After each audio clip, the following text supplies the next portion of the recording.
শুভেচ্ছা আমন্ত্রণ দুপুরে বাংলাদেশের আয়োজনে শুরুতেই জানিয়ে দেব শিরোনামগুলো। পুলিশের আইজির পর র্যাব মহাপরিচালক ও ডিএমপি কমিশনার বদল। রাজধানী সহ সারা দেশে থানা ও ট্রাফিকের কাজ করছে আনসার ও শিক্ষার্থী। কোটা আন্দোলনে দ্রোহ কাব্যের রচয়িতা রংপুরের আবু সাইদ। সরকারের চূড়ান্ত রূপরেখা তৈরি করতে বৈঠক করবেন সমন্বয়করা। ভোটাধিকার, বাকস্বাধীনতা ও বৈষম্যহীন বাংলাদেশ বিনির্মাণে ঐক্যবদ্ধ তরুণ তুর্কিরা। জনবান্ধব প্রশাসন ও শিক্ষার মানোন্নয়নের তাগিদ। সুন্দর একটা বাংলাদেশ গড়ে তোলার জন্যই আমরা আজকে আবার পথে নেমেছি। আমরা চাই সবার বাংলাদেশ, যেখানে সবাই সবার নিজ দায়িত্বটাই পালন করবে। এখন সবাই যাতে এক থাকে, কেউ যাতে আলাদা হয়ে না যায়। ঘণ্টাখানেক পর নয়াপল্টনে শুরু হচ্ছে বিএনপির সমাবেশ।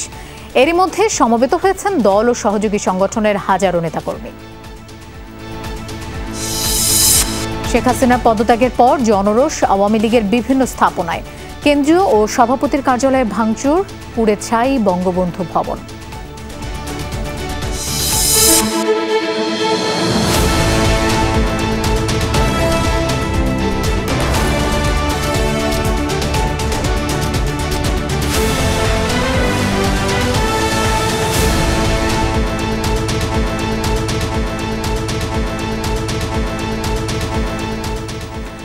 দেখছিলেন শিরোনামগুলো। এছাড়াও দেশ বিদেশের আরো খবর নিয়ে দুপুরের বাংলাদেশে আপনাদের সঙ্গে থাকছি আমি মৌসুমী আহমেদ লোপা। পুরো খবরে যাচ্ছি। পুলিশের নতুন মহাপরিদর্শক হিসেবে নিয়োগ পেয়েছেন মইনুল ইসলাম। তিনি সুপার নিউমারি অতিরিক্ত পুলিশ মহাপরিদর্শক পদে ট্রাফিক অ্যান্ড ড্রাইভিং স্কুলের কমান্ড্যান্ট হিসেবে দায়িত্ব পালন করছিলেন।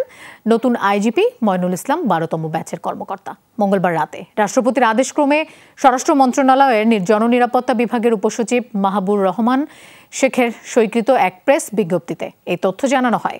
এর আগে সাবেক আইজিপি চৌধুরী আবদুল্লাহ আল মামুনের চুক্তিভিত্তিক নিয়োগ বাতিল করে বিজ্ঞপ্তি দিয়েছে জনপ্রশাসন মন্ত্রণালয়।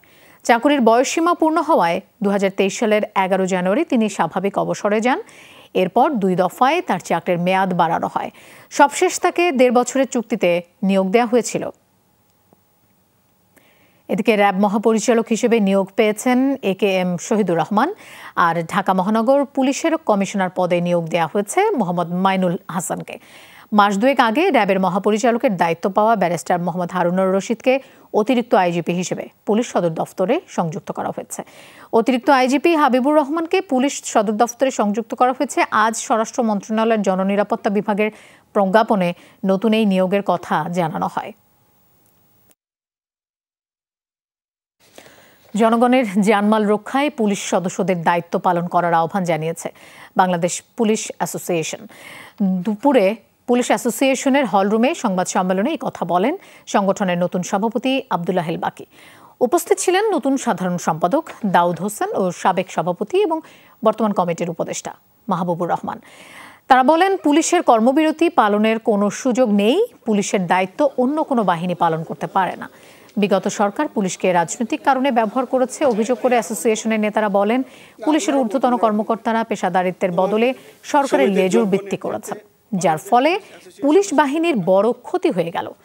এখান থেকে ঘুরে দাঁড়াতে পুলিশের সকল সদস্যদের ঐক্যবদ্ধ থাকার আহ্বান জানায় নতুন কমিটি। পৃথিবীর পুলিশের যে দীর্ঘ ইতিহাস, এই ইতিহাসে পুলিশের কর্মবিরতি করার কোনো রেকর্ড নাই। পুলিশ 24 ঘন্টার জন্য নিয়োজিত, জনগণের জানমালের সেবক। গতকালকে ঢাকা শহরের বিভিন্ন জায়গাতে অনেক বড় বড় ক্রাইম হয়ে গেছে, আর সারা দেশের কথা তো আপনারা সবই অবগত। It is because of lawlessness, একটা আইনগত শূন্যতা তৈরি হয়েছে। পুলিশের অনুপস্থিতি এটার জন্য সবচেয়ে বড় কারণ। রাজধানীর 50টি থানার নিরাপত্তার দায়িত্বে মোতায়েন রয়েছে আনসার ও গ্রাম প্রতিরক্ষা বাহিনী। তবে থানা থেকে আপাতত মিলছে না কোনো সেবা। প্রতিটি থানায় তালা দিয়ে শুধু নিরাপত্তার দায়িত্বে রয়েছেন 8 থেকে 10 জন আনসার সদস্য। চলমান অস্থিরতায় থানাতে ভাঙচুর, অগ্নিসংযোগ হওয়ায় পুলিশ সদস্যরা থানা থেকে চলে যান। এই অবস্থায় থানার নিরাপত্তায় আনসার সদস্য মোতায়েন করা হয়েছে। এদিকে ছাত্রদের পাশাপাশি শহরের ট্রাফিকের দায়িত্ব পালন করছেন আনসার সদস্যরা। দেশের এই পরিস্থিতিতে দায়িত্ব পালন করতে পারায় আনন্দিত আনসার বাহিনী। দায়িত্ব দিচ্ছি আমরা আসছি, আর এটা নিরাপত্তার দায়িত্ব আপাতত আর কি। এখানকার যে প্রশাসনিক কার্যক্রম সেটা আমাদের কাছে কোনো কিছু নেই। আসলে খুবই আনন্দিত লাগছে যে দেশের দুর্যোগপূর্ণ সময় আমরা কাজে লাগছি, এটা খুবই আনন্দের বিষয় আমাদের কাছে যে দেশের জন্য তো আমরা করতেছি। যত দ্রুত সম্ভব পুলিশের রিফর্ম দরকার। পরিস্থিতি যেহেতু এখন মোটামুটি স্থিতিশীল হয়েছে, তো এখন দরকার আসলে প্রশাসন দরকার। যদিও স্টুডেন্টরা সুন্দরভাবে কন্ট্রোল করছে সবকিছু, তারপর আমার মনে হয় এখন প্রশাসন মাঠে নামা অবশ্যই দরকার। আইন শৃঙ্খলা বাহিনী ছাড়া দেশ চলতে পারে না, আমরা পাবলিক চলতে পারবো না আইন শৃঙ্খলা বাহিনী ছাড়া। পুলিশে যেভাবে হোক কাজে নিয়োজিত করানোর ব্যবস্থা করার দরকার। পদত্যাগ করেছেন attorney general M Amin Uddin. সহকর্মী মহিউদ্দিন মধু আছেন হাইকোর্টে, আমরা তার কাছ থেকে সরাসরি জেনে নেব। মধু, অ্যাটর্নি জেনারেল তো পদত্যাগ করেছেন, তিনি বাদে আর কেউ পদত্যাগ করেছেন কিনা? লোপা, প্রথমত হচ্ছে রাষ্ট্রের প্রধান বা রাষ্ট্রের অন্যতম যিনি সর্বোচ্চ আইন কর্মকর্তা বলা হয়ে থাকে সেই অ্যাটর্নি জেনারেল, তিনি আজকে পদত্যাগপত্র জমা দিয়েছেন। আমরা খবরটি পেয়েছি ঠিক 12:30টার দিকে, অর্থাৎ 12:20 তিনি স্বাক্ষর করেছেন তার পদত্যাগপত্রে। সেখানে তিনি লিখেছেন তিনি দায়িত্ব পালন করতে পারবেন না, এবং তিনি ব্যক্তিগতভাবে হোয়াটসঅ্যাপ মেসেজে আমাদেরকে জানিয়েছেন যে তার যে ব্যক্তিগত কারণেই তিনি আসলে এই দায়িত্ব পালন করতে পারছেন না, এরকমটি জানিয়ে তিনি পদত্যাগপত্র জমা দিয়েছেন। এর আগে গতকালকে আমরা যে খবরটি জানতে চেয়েছিলাম, আপনি যে প্রশ্ন করেছেন যে আর কেউ পদত্যাগ করেছেন কিনা, হ্যাঁ, রাষ্ট্রের অতিরিক্ত অ্যাটর্নি জেনারেল শেখ মোহাম্মদ মোর্শেদ, যিনি অতিরিক্ত অ্যাটর্নি জেনারেল, তিনি গতকালকে পদত্যাগ করেছেন। আমরা সেই খবরটি নিশ্চিত হয়েছি, এবং এই পর্যন্ত আমরা যে খবরটি পেয়েছি যে দুইজন, অর্থাৎ অ্যাটর্নি জেনারেল এবং অতিরিক্ত অ্যাটর্নি জেনারেল দুইজন পদত্যাগ করেছেন। কিন্তু এখনো প্রশ্ন থেকে গেছে, কিংবা যে কথাগুলো আমরা শুনছি যে আরও দুইজন অতিরিক্ত অ্যাটর্নি জেনারেল রয়েছেন, ডেপুটি অ্যাটর্নি জেনারেল রয়েছেন, তাদের বিষয়ে কি পদক্ষেপ হবে। ইতিমধ্যে আমরা দেখেছি গতকালকে বিএনপিপন্থী আইনজীবী এবং সুপ্রিম কোর্ট বার অ্যাসোসিয়েশনের পক্ষ থেকে ব্রিফিং করা হয়েছে, সেখানে তারা পদত্যাগপত্র চেয়েছেন। ইতিমধ্যে বৈষম্য বিরোধী একটি দল, অর্থাৎ 18 থেকে 20 জনের একটি দল এসেছে আইনজীবীরা, তারা কিছুক্ষণ আগে এনএক্সের সামনে ব্রিফিং করেছেন। তারাও বৈষম্যর শিকার হয়েছে ধরনের অভিযোগ তুলেছেন, এবং তারা বিচারপতিদের বিরুদ্ধে অভিযোগ তুলেছেন। তো এই সমস্ত কিছু মিলে কিন্তু আসলে কারা কখন পদত্যাগ করছেন বা কারা নতুন করে রাষ্ট্রের এই দায়িত্ব পালন করবেন, সে বিষয়গুলো এখনও কিন্তু নিশ্চিত হয়নি। তবে যেহেতু এক ধরনের অস্থিরতা চলছে, বিচার বিভাগের কার্যক্রম বন্ধ রয়েছে, গতকালকে সুপ্রিম কোর্ট প্রশাসন আমাদেরকে জানিয়েছে আজকে এবং আগামীকাল এই 2 দিন বিচার কাজ চলবে না, এবং কবে থেকে বিচার কাজ চলবে সেটির কিন্তু নিশ্চিত কোনো সিদ্ধান্ত এখন হয়নি। প্রধান বিচারপতি সেই বিষয়টি এখনো কোনো নিশ্চিত জানাতে পারেননি আমাদেরকে কবে থেকে সুপ্রিম কোর্টে বিচার কাজ চলবে। তবে অ্যাটর্নি জেনারেলের পদত্যাগের পর সেই পদে কে আসীন হবেন এবং এই পদ কতদিন খালি থাকবে, যেহেতু আমরা জানি সাধারণত অ্যাটর্নি জেনারেল পদত্যাগ করার পর কিংবা অ্যাটর্নি জেনারেল দায়িত্ব পালন না করলে সেখানে অতিরিক্ত অ্যাটর্নি জেনারেল কেউ না কেউ দায়িত্ব গ্রহণ করে থাকেন। সেক্ষেত্রে এখনও অতিরিক্ত অ্যাটর্নি জেনারেল আরও 2 জন রয়েছেন, SM মনির এবং শেখ ব্যারিস্টার মেহেদি হাসান চৌধুরী। এই 2 জন কিন্তু এখনো দায়িত্বের আছেন, ভারপ্রাপ্ত হিসেবে হয়তো তারা দায়িত্ব পালন করবেন। যেহেতু সুপ্রিম কোর্টের বিচার কাজ বন্ধ রয়েছে, দাপ্তরিক কাজগুলো খুব একটা চলছে না। আমরা সকাল থেকে সুপ্রিম কোর্টে দেখেছি একদম পিনপতন নীরবতার মতোই অবস্থা, কোর্টের ভেতরে কোনো কার্যক্রম চলেনি এবং সুপ্রিম কোর্টের দরজা খোলেনি। সেই জায়গা থেকে কিন্তু সুপ্রিম কোর্টে এখন এক ধরনের নীরবতায় চলছে। অপরদিকে আমরা একটি খবর যেটি আমাদেরকে জানানো হয়েছে, একজন ডেপুটি অ্যাটর্নি জেনারেল খুব আলোচিত হয়েছিলেন ডক্টর মোহাম্মদ ইউনূসের পক্ষ নিয়ে, এবং তাকে পদত্যাগ করতে হয়েছিল। তিনি আজকে ব্রিফিং করবেন, তিনি কি বিষয়ে ব্রিফিং করবেন সেটি এখন দেখার বিষয়। যেহেতু তিনি যার পক্ষ নিয়েছিলেন তিনি এখন অন্তর্বর্তীকালীন সরকারের প্রধান হতে যাচ্ছেন, সেই জায়গাটি থেকে কিন্তু আমরা সেই ব্রিফিংয়ের পর জানতে পারবো। সামগ্রিকভাবে বিচার বিভাগের অস্থিরতা কখন কাটবে, কী হবে, সেটি আসলে এখন সময়ের অপেক্ষা। আমরা আসলে সেই পর্যন্ত অপেক্ষা করে সেই বিষয়গুলো আপনাদের পরবর্তীতে জানাতে পারবো। নিশ্চয়ই আপনার মাধ্যমে আমরা আপডেট দর্শকদের জানাতে পারবো। ধন্যবাদ মধু আমাদের সাথে যোগ দেওয়ার জন্য। ধীরে ধীরে স্বাভাবিক হতে শুরু করেছে রাজধানীর জনজীবন। সকাল থেকেই ঢাকার বিভিন্ন স্থানে বেড়েছে মানুষ ও যানবাহনের চলাচল, তবে বৃষ্টির কারণে অনেকে পড়েছেন বিপাকে। সকাল থেকে গণপরিবহনও পর্যাপ্ত, এছাড়া রাজধানীর বিভিন্ন সড়কে আধিক্য ছিল রিকশা, সিএনজি আর ব্যক্তিগত যানবাহনের। দেশের বর্তমান পরিস্থিতিতে আইনশৃঙ্খলা বাহিনী এবং ট্রাফিক পুলিশ অনুপস্থিত, তাই যানজট ও রাস্তাঘাটের বিশৃঙ্খলা এড়াতে এগিয়ে এসেছে ছাত্র সমাজ। রাজধানীর বিভিন্ন সড়কে তাদের স্বেচ্ছাশ্রম দিতে দেখা গেছে, তবে সড়কে বের হওয়া নাগরিকদের মধ্যেও রয়েছে আতঙ্কের ছাপ। অনেকের অভিযোগ আদায় করা হচ্ছে অতিরিক্ত ভাড়া। কবে নাগাদ দেশের সংকট সমাধান হবে সেটি নিয়েও অনেকের মনে অনিশ্চয়তা। এর আগে যখন দেখা যেত যে একটা কিছু বলতে গেলেও আমাকে 100 বার চিন্তা করতে হতো কথাটা বলবো কিনা, কিন্তু এখন অনায়াসে বলা যাচ্ছে যে কোনো কিছু বলতে গেলে সব কিছুর মধ্যে অনেক স্বাধীনতা চলে আসছে। গুটি কয়েক লোকই তো অস্থিরতা তৈরি করছে, এদের সংখ্যা তো খুবই কম, 1% লোকও হবে না। সবাই যদি একত্র হয় আমার মনে এটা প্রতিরোধ করা যায়, যে অনিয়মটা। স্টুডেন্ট বলতে গেলে আসে না, অভিভাবকরা না পাঠালে হয়তো তাদের ভিতরে ভয় বা আতঙ্ক কাজ করতে পারে। এখন তো অনেক ভালো লাগতেছে, গাড়ি ঘোড়া রাস্তাঘাট সব দিকে এখন আর ভালো লাগতেছে, এখন তো কোনো সমস্যা নেই। হয়তো এটা সিচুয়েশন বর্তমান যে সিচুয়েশন এটা ঠিক হয়ে গেলে আরও বাকিটা ঠিক হয়ে যাবে। ছাত্র জনতার গণ অভ্যুত্থানে শেখ হাসিনা সরকারের পতনের পর উৎসুক জনতার বিনোদন স্থলে পরিণত হয় জাতীয় সংসদ এলাকা। তবে সেনাবাহিনীর ও ছাত্রদের উদ্যোগে স্বাভাবিক রূপে ফিরতে শুরু করেছে এলাকাটি। সকাল থেকে উৎসুক জনতার ভিড় থাকলেও নতুন করে কাউকে সংসদ ও গণভবন এলাকায় ঢুকতে দিচ্ছেন না সেনা সদস্যরা। একই সঙ্গে এলাকাটিতে পরিষ্কার কার্যক্রম পরিচালনা করছে ছাত্ররা।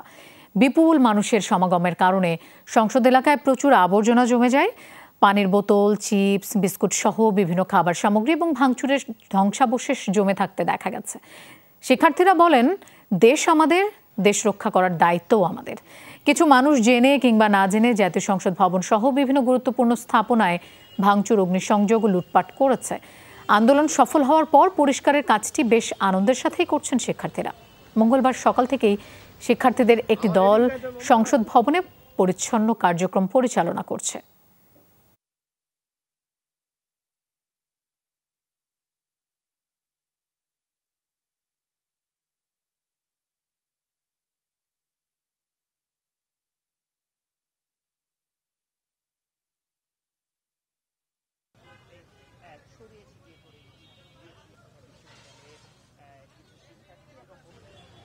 একটা জায়গা দিবে, যে জায়গায় আমরা সিকিউরলি এগুলো রেখে আবার সুন্দর করে ঢেকে দিয়ে যাব। আরো জিনিস যদি আসে তারা এখানে জমা করবে বা একবারে ওখানে তারা ট্রান্সফার করে দেবে আর কি। গ্রুপ একটা তৈরি করছে যে কারো বাসায় যদি কোনো কিছু থাকে ওগুলো আমরা নিজেরা নিয়ে আসতেছি। আমরা আগে জিনিসপত্রগুলো সব আলাদা করি, তারপরে আমরা যেগুলো ভালো জিনিস সেগুলো যাতে আমরা ভিতরে পাঠিয়ে দিই। আমরা যারা স্টুডেন্টরা আছি সবাই মিলে এখন ট্রাফিকের দায়িত্ব পালন করছি এবং যে মালামালগুলো আছে এগুলো আমরা নিরাপদ স্থানে লিস্ট করে রাখার চেষ্টা করছি। আন্দোলনের সময় বিভিন্ন দেয়ালে যা যা লেখা হয়েছিল তার সব মুছে দেয়ালগুলো নতুনভাবে রং করছে শিক্ষার্থীরা। ঢাকা বিশ্ববিদ্যালয় এলাকায় এই কার্যক্রম করতে দেখা গেছে বিভিন্ন ইউনিভার্সিটি, কলেজ ও স্কুল শিক্ষার্থীদের। তারা জানায়, গণ অভ্যুত্থানে পতন হয়েছে সরকারের, এবার দেশকে নিজেদের মতো গড়বে তারা। দেশের প্রয়োজনে যে কোনো কিছু করতে তারা প্রস্তুত। এছাড়া ক্যাম্পাসের ভেতর পরিষ্কার পরিচ্ছন্নতায় নেমেছে শিক্ষার্থীরা।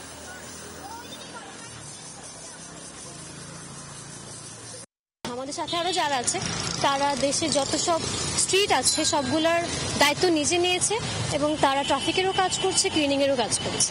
পরিষ্কার পরিচ্ছন্নতার কাজ করছি আমরা হচ্ছে ট্রাফিক পুলিশের দায়িত্ব পালন করছি। আসলে আমরা বিশ্বাস করি তরুণদের হাতেই গড়ে উঠবে আমাদের স্বপ্নের বাংলাদেশ। দর্শক, আপনাদের বলছিলাম আজও রাজপথে ট্রাফিক নিয়ন্ত্রণের দায়িত্ব পালন করছেন শিক্ষার্থীরা। আমরা এই ব্যাপারে একটু সরাসরি জানবো। বাংলা মোটর এলাকা থেকে আমাদের সাথে যোগ দিচ্ছেন আরিফুর রহমান সবুজ। সবুজ, ঢাকার রাস্তায় আজকে কি দেখছেন? শিক্ষার্থীদের তৎপরতা কেমন?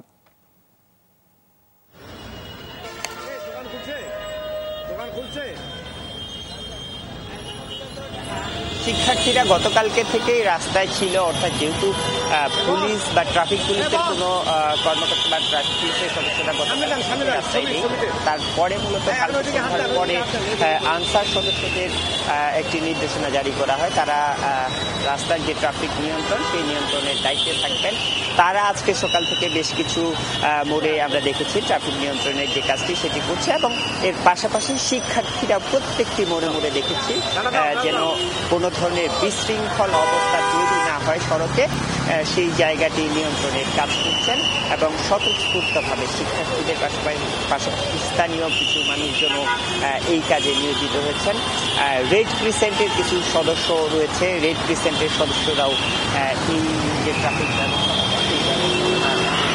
তারা নিয়ন্ত্রণে কাজ করছেন এবং তাদের আসলে যারা এই শিক্ষার্থীরা যারা কাজ করছেন বা রেড ক্রিসেন্টের সদস্য যারা রয়েছেন তাদের এই কাজে পূর্বের কোনো অভিজ্ঞতা নেই, কিন্তু তারপরেও আমরা পুরো ঢাকার রাস্তায় যেতে দেখেছি যে কোনো ধরনের বিশৃঙ্খলা নেই, অর্থাৎ ট্রাফিক পুলিশরা মূলত যেইভাবে এই ট্রাফিকের নিয়ন্ত্রণ করতেন ঠিক একইভাবে তারাও যে মোড়গুলো রয়েছে কোনটাকে কত মিনিট ধরে থাকতে হবে সেই ব্যবস্থাপনাটা কিন্তু খুবই সুনিপুণভাবে করে যাচ্ছেন এবং এখন পর্যন্ত আমরা কোথাও কোনো ধরনের বড় ধরনের যানজটের সৃষ্টি হয়েছে, অব্যবস্থাপনা হয়েছে এরকম কোনো চিত্র দেখিনি। অর্থাৎ শিক্ষার্থীরা বা আনসার সদস্যরা যারা রেড ক্রিসেন্টের সদস্যরা সবাই মিলে সম্মিলিতভাবে এই ট্রাফিক নিয়ন্ত্রণের যে ব্যবস্থাটি সেটি খুব সুচারুভাবে খুব সুন্দরভাবে সম্পূর্ণ করছেন কোনো ধরনের বিশৃঙ্খলা ছাড়াই।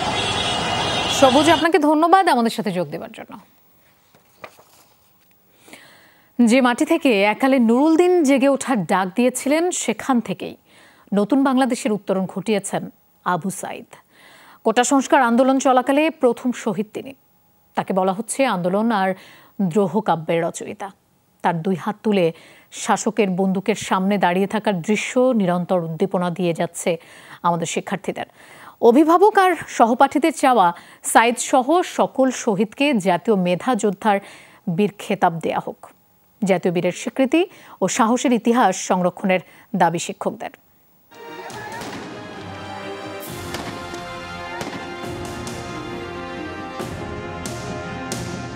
নিঃশেষে প্রাণ যে করিবে দান, ক্ষয় নাই তার ক্ষয় নাই।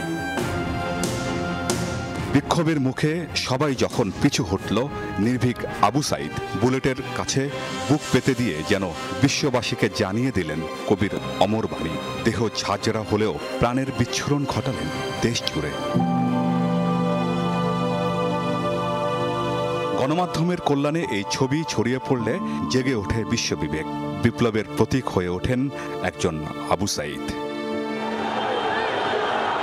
মৃত্যুর এই ঘটনায় কোটা বিক্ষোভ রূপ নেয় বৈষম্য বিরোধী ও এক দফার আন্দোলনে। ঘটনা ধামাচাপা দিতে করা হয় বিতর্কিত এফআইআর এবং নাবালক আসামি। রক্তাক্ত জুলাই জন্ম দেয় ছাত্র জনতার অভ্যুত্থান।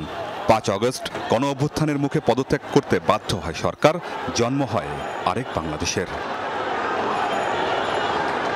একের পর এক যখন গুলি চলছে আর যখন হাত সোজা করে দাঁড়িয়েছিল, তখন সে শুধু আর একটা সময়ের বীর হয়ে থাকবে না, সে ইতিহাসের একটা প্রতিবাদী চরিত্র হয়ে থাকবে। এই বৈষম্যের বিরুদ্ধে, অন্যায়ের বিরুদ্ধে তিনি আবু সাইদ কিন্তু আমাদের সমগ্র বাঙালিকে, বাংলাদেশকে জাগ্রত করেছে।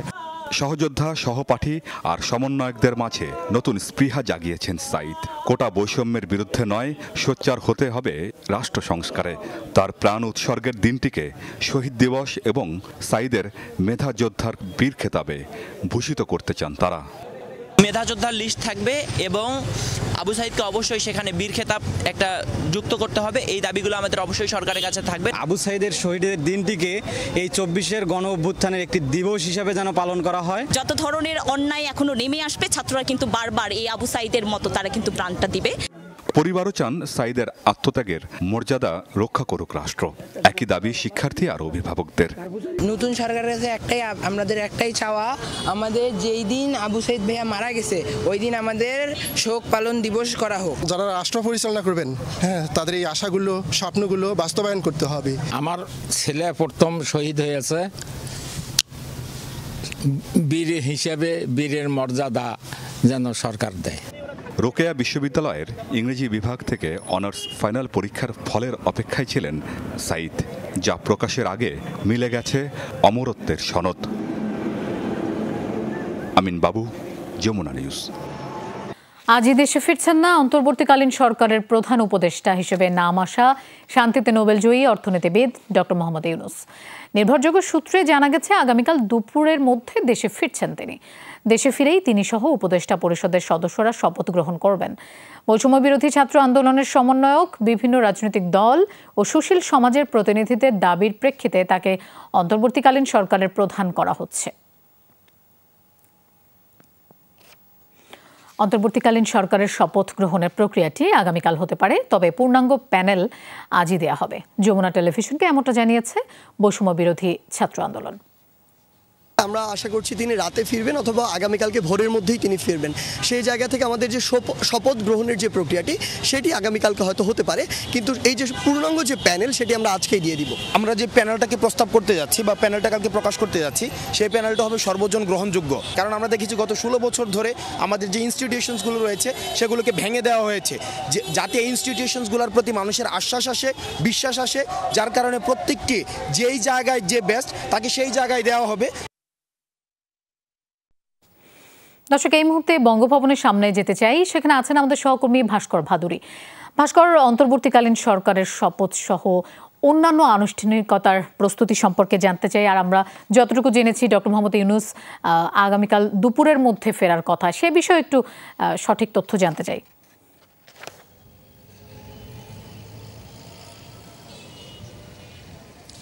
লোপা, শান্তিতে নোবেল বিজয়ী অর্থনীতিবিদ ডক্টর মোহাম্মদ ইউনূসকে প্রধান করে কিন্তু অন্তর্বর্তীকালীন সরকার যে গঠন করা হচ্ছে সে বিষয়ে কিন্তু গতকাল রাতে সিদ্ধান্ত হয়ে গেছে। এখন পরবর্তীতে যে বিষয়টি আসছে যে এই সরকারে কারা থাকবেন এবং কখন এই সরকার শপথ গ্রহণ করবে।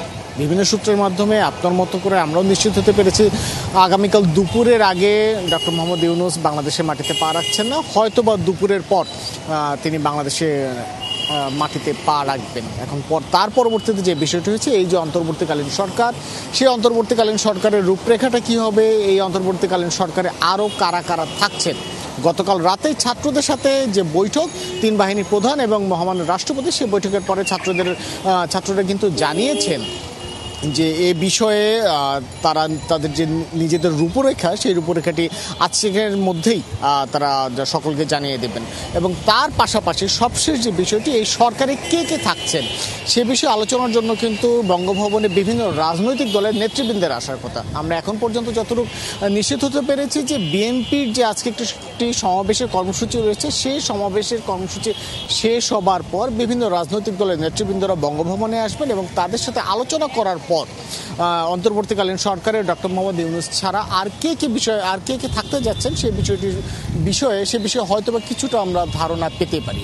আর শপথের যে বিষয়টি অথবা শপথের প্রক্রিয়ার যে বিষয়টি, সেটি জানতে হয়তোবা অথবা সেটি সংগঠিত হতে হয়তোবা আগামীকাল দুপুরের পর, খুব সম্ভবত আমরা ধারণা করতে পারছি বিকাল 5টার পর সকলের নাম নিশ্চিত হওয়া যাবে এবং সন্ধ্যা 7টার পর শপথ অনুষ্ঠান অনুষ্ঠিত হতে পারে। বিভিন্ন সূত্র থেকে আমরা এখন পর্যন্ত এতটুকু নিশ্চিত হতে পেরেছি। লোপা। ভাস্কর, আপনাকে ধন্যবাদ আমাদের সাথে যোগ দেওয়ার জন্য। নয়াপল্টনে আনুষ্ঠানিকভাবে শুরু হয়েছে বিএনপির সমাবেশ। অনলাইনে প্রধান অতিথির বক্তব্য রাখবেন ভারপ্রাপ্ত চেয়ারম্যান তারেক রহমান। এ ব্যাপারে আরও জানবো সহকর্মী শরীফুল ইসলাম খানের কাছ থেকে। শরীফ, অনেকদিন পরই তো পল্টনে হচ্ছে বিএনপির সমাবেশ, কেমন দেখছেন পরিস্থিতি, বক্তারা কি বলছেন?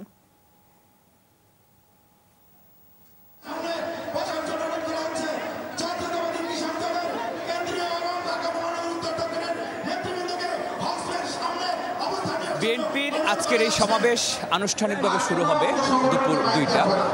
আপনি জানেন যে একটা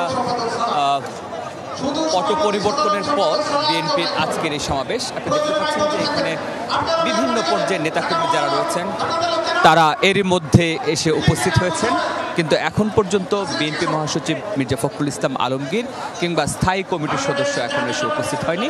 কিন্তু আমরা সকাল থেকে দেখেছি যে সকাল থেকে বলতে 10টার পর থেকেই বিভিন্ন তাদের যে অঙ্গ ও সহযোগী সংগঠন, বিশেষ করে ছাত্রদল, যুবদল, স্বেচ্ছাসেবক দল, কৃষক দল, শ্রমিক দল, মহিলা দল, তাদের নেতৃবৃন্দ এখানে এসে অবস্থান নিয়েছেন। আমি মাঠ পর্যায়ের নেতৃবৃন্দের সঙ্গে কথা বলেছি, কেন্দ্রীয় নেতৃবৃন্দের সঙ্গে কথা বলেছি এবং থানা পর্যায়ের যারা রয়েছেন, ঢাকা মহানগর উত্তর এবং দক্ষিণের যে কটি থানা রয়েছে, আলাদা আলাদাভাবে তারা ইউনিটে বিভক্ত হয়ে এখানে এসে অংশগ্রহণ করেছেন।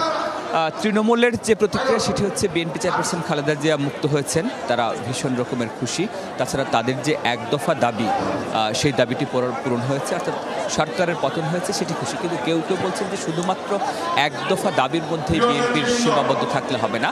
তারা যে 31 দফা দিয়েছিল এবং রাষ্ট্রের বিভিন্ন সংস্কার করার কথা বলেছিল, সর্বোপরি গণতন্ত্র প্রতিষ্ঠা করবার যে অঙ্গীকার করেছিল সেই অঙ্গীকারগুলো রাখবার জন্য মাঠ পর্যায়ে নেতাকর্মীদের প্রত্যয় রয়েছে, প্রত্যাশা রয়েছে। এবং মাঠের নেতা, বিশেষ করে যারা অঙ্গ সহযোগী সংগঠনের সভাপতি এবং সাধারণ সম্পাদক যারা বক্তব্য দিচ্ছেন, তারা কিন্তু বারবার একটা কথা বলছেন, এখন ধৈর্য ধরতে হবে, ধৈর্য ধরে পরিস্থিতি মোকাবেলা করতে হবে এবং কোনোভাবেই যেন সংঘাত সহিংসতা না হয় সেটি নিশ্চিত করবার জন্য কেন্দ্র থেকে বারবার ঘোষণা দিচ্ছে। এবং তারা বলছেন যে পাড়ায় পাড়ায়, মহল্লায় মহল্লায় দরকার হলে কমিটি গঠন করতে হবে, যে কোনোভাবে সংঘাত সহিংসতা রোধ করে একটা সুন্দর বাংলাদেশ গড়তে হবে। শরীফ, আপনাকে ধন্যবাদ আমাদের সাথে যোগ দেবার জন্য। ভোটাধিকার, বাক স্বাধীনতা নিশ্চিত, মানবিক ও বৈষম্যহীন বাংলাদেশ বিনির্মাণে ঐক্যবদ্ধ জেগে ওঠা তরুণরা। তাদের প্রত্যাশা, সম্মিলিত প্রয়াসে ঐক্য ও সাম্যের বাংলাদেশই হবে নতুন স্বপ্নের সারথি। নতুনভাবে জেগে ওঠা অন্যরকম এক বাংলাদেশ। দুর্নীতি, অর্থপাচার, বৈষম্য, হানাহানি আর রাজনৈতিক দ্বন্দ্বে যখন পুরো বাংলাদেশ বিপর্যস্ত, তখনই হারকিউলিস বেশে ত্রাতা বাংলার ছাত্র জনতা। এমন আন্দোলন, এমন প্রতিবাদ কে দেখেছে কবে? বাংলার ইতিহাস যত সমৃদ্ধ, তার সিংহভাগ অবদান ছাত্রদের। বৈষম্য বিরোধী কোটা আন্দোলনের মাধ্যমে স্বৈরাচারী সরকারের পতন ঘটিয়ে আবারও এর প্রমাণ দিল ছাত্র সমাজ। সেই আন্দোলনের সফল কাণ্ডারি তরুণরা কেমন বাংলাদেশ দেখতে চায় ভবিষ্যতে? অনেকভাবে অত্যাচার চালানো হচ্ছে, এগুলো আমরা কিছু চাই না। সুন্দর একটা বাংলাদেশ গড়ে তোলার জন্যই আমরা আজকে আবার পথে নেমেছি। যে রাজনৈতিক সচেতনতাটা ক্রিয়েট হয়েছে সবার মধ্যে, যেটা আগে ছিল না, এইরকম একটা বাংলাদেশকে আমি দেখতে চাই। আমরা চাই সবার বাংলাদেশ, যেখানে সবাই সবার নিজ দায়িত্বটাই পালন করবে। মত প্রকাশ করতে পারতো না, অনলাইনের থ্রু হোক, ফেসবুক, ইনস্টাগ্রামের থ্রু, টুইটারের থ্রু, এখন মানুষজন নিজের মত প্রকাশ করতে পারে। আন্দোলনের পরদিনই সড়কের ময়লা পরিষ্কার ও যানজট নিরসনের কাজ হাতে তুলে নেন তরুণরা। বলেন, প্রশাসনিক কাঠামো করতে হবে জনবান্ধব, সরকারি সেবা হতে হবে সহজ ও আন্তরিকতাপূর্ণ। এখন সবাই যাতে এক থাকে, কেউ যাতে আলাদা হয়ে না যায়। ক্ষুদ্র করে চেষ্টা করতেছি যে আমাদের যাতে ঢাকা শহরে যানজট না হয়। আমরা একটি ন্যায় বিচার দেশ দেখতে চাই এবং মানবিক মর্যাদা বোধ সম্পন্ন, যেখানে এই দেশটি হবে জনগণের জন্য। একই সাথে ভোটাধিকার প্রয়োগ, বাক স্বাধীনতা ও শিক্ষা ব্যবস্থার মানোন্নয়নেও জোর তাদের। এখন এই যে মন্দির ভাঙ্গা হচ্ছে, তারপরে রিলিজিয়াস বিলিফ থেকে মানুষের মাঝখানে ভেদাভেদ করা হচ্ছে, সেটা গুজব, সেটা আমরা চাই না। এখন ভোটটা সুষ্ঠুভাবে হওয়া দরকার, এটা খুবই প্রয়োজন। আমরা এমন বাংলাদেশ চাই যেখানে সবার অধিকার থাকবে, সবাই কথা বলতে পারবে, সবার ভোটাধিকার থাকবে। সাথে নতুন সরকার গঠনে তরুণদের অংশগ্রহণের উপরও গুরুত্ব দিয়েছেন তারা। বাংলাদেশের অর্থনীতি আরও চাঙ্গা হবে, দেশে বৈদেশিক বিনিয়োগ আমাদের প্রচুর পরিমাণে কম এখন, তো এই জিনিসটা ফরেন রিজার্ভে অনেক সমস্যা আছে, তো এই জিনিসগুলো ঠিক হবে। ছাত্রদের হাতে যেন আর ইটার লাঠি না ওঠে, পুলিশটা যেন ইটার লাঠি দেখলে যেন গুলি না করে। আমি ওই বাংলাদেশ হাত দেখতে চাই না। বৈষম্য বিরোধী ছাত্র আন্দোলন নির্বাচনে আসুক, তারা নির্বাচন করুক। তারা যদি নির্বাচন করে তাহলে সারা বাংলার মানুষজন তাদের ভোট দিবে। সমস্ত তরুণ, সমস্ত যারা আমাদের বুদ্ধিজীবী আছেন, তাদের সমন্বয়ে একটা সরকার চাই এবং বৈষম্যবিহীন একটা রাজনীতি চাই। তবে আগামীর বাংলাদেশ যেন হয় সবার সম্মিলিত প্রয়াসের, ঐক্যের ও সাম্যের, এমন প্রত্যাশাই আছে তরুণদের। আহমেদ রেজা, যমুনা নিউজ, ঢাকা। শেখ হাসিনা পদত্যাগের পর সোমবার বিকেল থেকেই আওয়ামী লীগের বিভিন্ন স্থাপনায় হামলা, অগ্নিসংযোগ করে বিক্ষুব্ধ জনতা। পুড়িয়ে দেওয়া হয় ধানমন্ডি 32-এর বঙ্গবন্ধু ভবন, আওয়ামী লীগ সভাপতির রাজনৈতিক কার্যালয় এবং বঙ্গবন্ধু এভিনিউয়ের কেন্দ্রীয় কার্যালয়। এ সময় একটি পক্ষ লুটপাট চালায়। সেই নাশকতা বন্ধে আন্দোলনকারী শিক্ষার্থীদের উদ্যোগ ছিল চোখে পড়ার মতো। প্রধানমন্ত্রীর পদ থেকে পদত্যাগ করে শেখ হাসিনা দেশ ছেড়েছেন এমন খবর শোনার পরই হামলা চালানো হয় বঙ্গবন্ধু স্মৃতি বিজড়িত ধানমন্ডি 32 নম্বরে। বিক্ষুব্ধ জনতা প্রথমেই ধ্বংস করে বঙ্গবন্ধুর প্রতিকৃতি। হামলা চালানো হয়েছে জাদুঘরেও। ভবনের প্রতিটি রুমেই ছিল ধ্বংসের চিহ্ন। হামলা চালানোর 24 ঘন্টা পরেও দেখা গিয়েছে আগুনের শিখা। সেখান থেকে নিয়ে যাওয়া হয় সবকিছুই। মঙ্গলবার সকালে অনেকেই ভবনটির সামনে ভিড় করেন। এরই মাঝে আন্দোলনে অংশ নেয়া একদল শিক্ষার্থী আপ্রাণ চেষ্টা চালিয়ে যাচ্ছিলেন লুটপাটের হাত থেকে ভবনটি রক্ষায়। আমাদের অ্যাকচুয়ালি আন্দোলনের মূল উদ্দেশ্য এটা ছিল না, এটা যে কোনোভাবে হোক, সম্পদ নষ্ট হোক, এটা আমরা চাই না। রক্ষার দায়িত্ব আমাদের। সেই জায়গা থেকে, নিজ দায়িত্ব থেকে, নিজ কর্তব্য থেকে আমরা যাতে এখানকার বই বলেন, এই যে র্যাকগুলো আছে, যা আছে, কোনো জিনিস যাতে নষ্ট না হয়, নিজ উদ্যোগে আমরা সেই জিনিসগুলো, আমি, আমার ভাই আছে, এরা মিলে, আরও কয়েকজন ভাই আছে, ভলান্টিয়ার ভাই, নিজেরা তৈরি করে নিছি। এরা নিজের উদ্যোগে এই জিনিসগুলো সংরক্ষণের দায়িত্ব। গতকালকে আমরা গণভবনে দেখেছি যেভাবে রাষ্ট্রীয় সম্পদ আমরা জনগণেরাই, আমরা যারা আন্দোলন করেছি, আমাদের ভিতরে কিছু কুচক্রী মহল রাষ্ট্রের গুরুত্বপূর্ণ জিনিস, সরকারের গুরুত্বপূর্ণ জিনিস আমরা লুটপাট করে নিয়েছি। যারা সুনাগরিকের পরিচয় দিয়েছিলাম, গতকালকে থেকে শুরু করে আমরা জমা দেওয়া শুরু করেছি। প্রায় একই পরিস্থিতি ধানমন্ডি ৩-এর শেখ হাসিনার রাজনৈতিক কার্যালয়ে। মঙ্গলবার সকাল পর্যন্ত সেখানে আওয়ামী লীগের কোনো নেতার দেখা মেলেনি। কার্যালয়ের প্রতিটি রুমেই ছিল ধ্বংসের চিহ্ন। সোমবার দুপুরে হামলা চালানো হয় বঙ্গবন্ধু এভিনিউয়ে আওয়ামী লীগের কেন্দ্রীয় কার্যালয়ে। ভবনের প্রতিটি তলায় দেয়া হয় আগুন। হল রুম, সভাপতি এবং সাধারণ সম্পাদকের কক্ষ ও সেমিনার রুম তছনছ করা হয়। মঙ্গলবার দুপুর পর্যন্ত ভবনের গ্রিল, গ্লাস, ফ্যান, লাইট এবং জেনারেটর খুলে নিয়ে যায় লুটপাটকারীরা। ভাস্কর ভাদুরী, যমুনা নিউজ, ঢাকা। গভর্নরের পদত্যাগের দাবিতে বাংলাদেশ ব্যাংকে চলছে বিক্ষোভ সমাবেশ। এই মুহূর্তে কথা বলছেন নির্বাহী পরিচালক ও মুখপাত্র মেজবাউল হক। আমরা সরাসরি চলে যাচ্ছি তার বক্তব্যে। আসলে সারা ওয়ার্ল্ডে কোথাও নাই, এটা আমরা জেনেছি। তো আপনারা কি এইভাবেই কি ব্যাংকিং খাত চলবে কিনা, বা আপনারাই তো এইসব করেছেন, আপনারা তো এইটার বাইরে না। এবং আমাদের বিশেষ করে স্যার, যখন বাংলাদেশ ব্যাংকে সাংবাদিক প্রবেশের নিষেধাজ্ঞা দেওয়া হলো, বিশেষ করে এস আলমের সুপারিশের ভিত্তিতে, তো আপনাদের কাছে কিন্তু আমরা বিভিন্ন সময় বিভিন্নভাবে দাবি করেছি। আমাদের মিড লেভেলের কর্মকর্তারা আমাদেরকে সবসময় হেল্প করেছে বলে আমরা নিউজ করতে পেরেছি। তো আপনারা তো এটার বাইরে কিনা, এটা যদি একটু পরিষ্কার করে বলেন। আচ্ছা, আমাদের উত্তরণ কি হবে, আপনাদের দিয়ে কি আসলে স্বায়ত্ত শাসন যেটা, সেটা কি সম্ভব কিনা? আচ্ছা, এখন এই প্রশ্নগুলো আসলে সবই ডিপেন্ড করবে যে সামনে যে অন্তর্বর্তীকালীন সরকার থাকবেন, ওনাদের যে নির্দেশনা থাকবেন এবং আইনের যে প্রয়োগ থাকবে। আইনি সংস্কারের কথা আমরা বলেছি, এবং আইনের কোথায় কোথায় লোফল আছে সেই দায়িত্বটাও আমাদের আজকে যারা কর্মকর্তা কর্মচারীরা এসেছিলেন তাদেরকেও দায়িত্ব দেওয়া হয়েছে। এই ধরনের যে প্রয়োজনীয় আইনি সংস্কারগুলো দরকার, যেটাতে এই ধরনের হস্তক্ষেপ, এই ধরনের ইয়েকে দূর করা যায়, সেইটা আমরা সরকারের কাছে প্রস্তাবনা করব। কিছু কিছু আইনি সংস্কার প্রয়োজন আছে, আমরা সেটা আপনাদের সামনে তুলে ধরবো যখন আমরা এই প্রস্তাবনাগুলো পাঠাবো। আমরা আজকে আমরা এই পর্যন্ত থাকি, কারণ আমাদের হ্যাঁ, এই আজকে যদি আপনারা আজকের ঘটনা নিয়ে কোনো প্রশ্ন করতে পারেন, বাট আমরা অন্য কোনো বিষয়ে আজকের যে আমাদের ব্যাংকে জানেন যে একটা ক্ষোভ নিয়ে, অসন্তোষ নিয়ে কিছু কর্মকর্তারা আমাদের থার্ড ফ্লোরে ঊর্ধ্বতন কর্মকর্তাদের কাছে তাদের দাবি দেওয়া নিয়ে গেছেন। সেই দাবি দেওয়াগুলোর বিষয়ে ব্যাংকের পক্ষ থেকে এই তথ্যটা আপনাদেরকে জানানো। চলমান পরিস্থিতিতেও বাংলাদেশের সহযোগিতা অব্যাহত রাখবে আন্তর্জাতিক মুদ্রা তহবিল IMF। এক প্রতিবেদনে এমনটা দাবি করেছে আন্তর্জাতিক বার্তা সংস্থা রয়টার্স। প্রধানমন্ত্রীকে ক্ষমতাচ্যুত করা হলেও বাংলাদেশ ও তার জনগণের প্রতি প্রতিশ্রুতিবদ্ধ IMF বলেও দাবি করা হয় প্রতিবেদনে।